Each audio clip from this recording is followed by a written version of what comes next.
အားလုံးပဲမင်္ဂလာပါ come into force အဲ့ဒါကို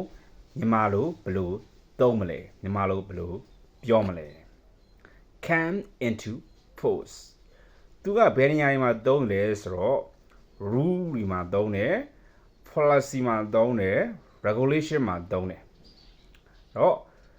law တွေမှာသုံးတယ်ဥပဒေတွေမှာသုံးတယ်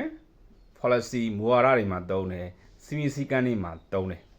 အဲ့လိုနေရာမျိုးတွေကိုအတည်ပြုတဲ့အခါမှာသုံးပါတယ်ဥပဒေတွေအတည်ပြုတဲ့စီမံစည်းကမ်းတွေကိုအတည်ပြုတဲ့အခါမှာသုံးပါတယ်မြန်မာလိုဆိုရင်တော့အတည်ဖြစ်သွားသည်အကျိုးသက်ရောက်မှုရှိသွားသည်လို့အဓိပ္ပာယ်သတ်မှတ်လို့ရပါတယ်အဲ့ဒါကိုကျွန်တော်ကဥမာလေးနဲ့ဝါကြတိဆောက်ပေးမှာဖြစ်ပါတယ်ကဲဘယ်လိုလဲဆိုတော့ The new law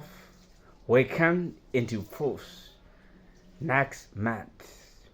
ဥရတိကတဲ့နောက်လာမယ့်လဆိုလို့ရှိရင်အတည်ဖြစ်သွားပါလိမ့်မယ်လို့ဘာသာပြန်လို့ရပါတယ်နောက်ဥမာတစ်ခုက The agreement came into force 1st January သဘောတူညီမှုကလွန်ခဲ့တဲ့ဇန်နဝါရီလ1ရက်နေ့ကလေးကအတည်ပြုပြီးဖြစ်ပါတယ်လို့ဘာသာပြန်လို့ရပါတယ်နောက်ဥပမာတစ်ခုက New rules comes into force today